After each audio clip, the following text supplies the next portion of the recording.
હંકારી ભાજપ સરકાર ઇન્ડિયા ગઠબંધનથી ડરી ગઈ છે એટલે વિપક્ષને વિરોધ નથી કરવા દેતી। આમ આદમી પાર્ટીના રાષ્ટ્રીય સંયોજક અને દિલ્હીના મુખ્યમંત્રીની ખોટી ધરપકડ કરી વિપક્ષને પૂરું કરવાનું જે કાવતરું છે એના વિરોધમાં આજે ભરૂચ સ્ટેશન સર્કલ ખાતે શાંતિપૂર્વક સૂત્રોચ્ચાર કરી ભાજપની કુરાજનીતિને તાનાશાહને બહાર લાવતા પહેલા જ પોલીસ દ્વારા આમ આદમી પાર્ટીના તમામ કાર્યકર્તા અને આગેવાનોને વહેલી સવારથી જ અટકાયત કરી અલગ અલગ તાલુકા અને શહેરના પોલીસ સ્ટેશન લઈ જવામાં આવ્યા હતા।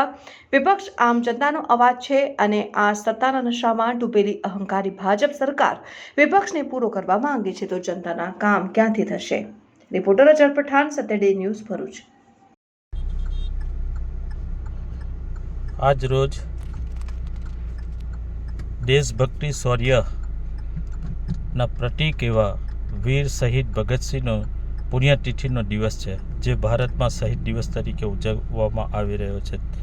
ત્યારે દેશના એક કટ્ટર ઈમાનદાર મુખ્યમંત્રી ને ભારતીય જનતા પાર્ટીએ દળીને એવો ચૂંટણીમાં પ્રચાર ના કરી શકે માટે એમની એક ખોટા જૂઠા કથિત કહેવાતા શરાબ ગોટાળાના કેસમાં એમની ધરપકડ કરવામાં આવી।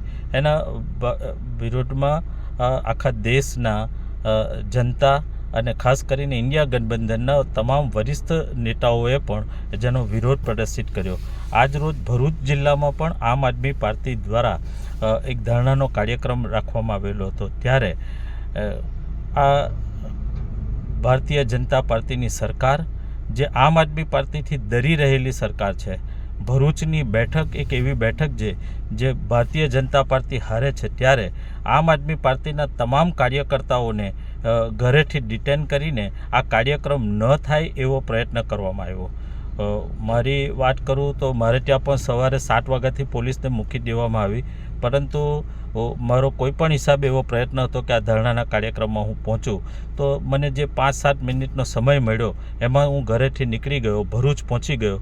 ભરૂચમાં પોલીસે મને એરેસ્ટ કર્યો જબરદસ્તીથી। એવી રીતે એરેસ્ટ કર્યો, હું એક જગ્યાએ સ્ટેશન ઉપર ઊભેલો હતો, હજુ કાર્યક્રમની કોઈ શરૂઆત ના થઈ હતી, ત્યારે એક સામાન્ય નાગરિકની જેમ ઊભેલો હતો। ત્યારે ભરૂચની એ ડિવિઝનની પોલીસે આવીને હું કોઈક આરોપી હોય એવી રીતે મને ઉચકીને, જબરદસ્તી ઉચકીને ગાડીમાં નાખવામાં આવ્યો। ત્યાંથી મને એ ડિવિઝન પોલીસ સ્ટેશને લઈ જવામાં આવ્યો। ત્યાં મને પાણી પણ પીવડાવવામાં નહીં આવ્યું। મને એવું લાગ્યું કે મારું પ્રેશર વધી રહ્યું છે। મેં વાત કરી કે મારું પ્રેશર વધી રહ્યું છે, તેમ છતાં પણ એ સાંભળ્યા વિના વાગરાની પોલીસ ત્યાં આવી। ત્યાંથી તરત જ વાગરાની પોલીસ મને ગાડીમાં લઈ આવી। મેં વાગરાની પોલીસના જે જમાદાર મારી સાથે હતા એમને મેં વિનંતી કરી કે મારું પ્રેશર વધી રહ્યું છે, મારે પાણી પીવું છે, તો મને અડધો કલાક સુધી તો એમને પાણી નહીં આપ્યું। ત્યાર પછી હું વાગરા પોલીસ સ્ટેશને લઈ ગયા। વાગરા પોલીસ સ્ટેશને મેં રિક્વેસ્ટ કરી કે ભાઈ મને પહેલાં દવાખાને લઈ જાઓ, મારું પ્રેશર ચેક કરાવો। ત્યારે મારું આરોગ્ય ના દવાખાને લઈ જઈને મારું પ્રેશર ચેક કરવામાં આવ્યું ને અત્યારે આ 2:02 વાગ્યા છે, ત્યારે 2:30 વાગ્યા સુધી મને બેસાડી રાખવામાં આવ્યો ને અત્યારે મને છોડવામાં આવ્યો છે। આ એક અમાનુષી અત્યાચાર છે। ભારતીય જનતા પાર્ટી ડરી રહી છે અને પોલીસ પાસે અનૈતિક કામ કરાવે છે। એક અધિકાર છે, સંવિધાનિક અધિકાર છે આંદોલન કરવું, પ્રતિક ધારણા કરવા, આ કાર્યક્રમો કરવા, કોઈ પણ રાજકીય પાર્ટીનો સંવિધાનિક અધિકાર છે ને આ સંવિધાનિક અધિકારની ઉપર પણ ભારતીય જનતા પાર્ટી તડાપ પાડી રહી છે ને એમાં પોલીસનો ઉપયોગ કરી રહી છે। એટલે એવું કહી શકાય કે પોલીસ પણ અનૈતિક કામ કરી રહી છે અને આ ભારતીય જનતા પાર્ટી એમની પાસે કરાવી રહી છે। ત્યારે હું સખ્ત શબ્દોમાં આની નિંદા કરું છું।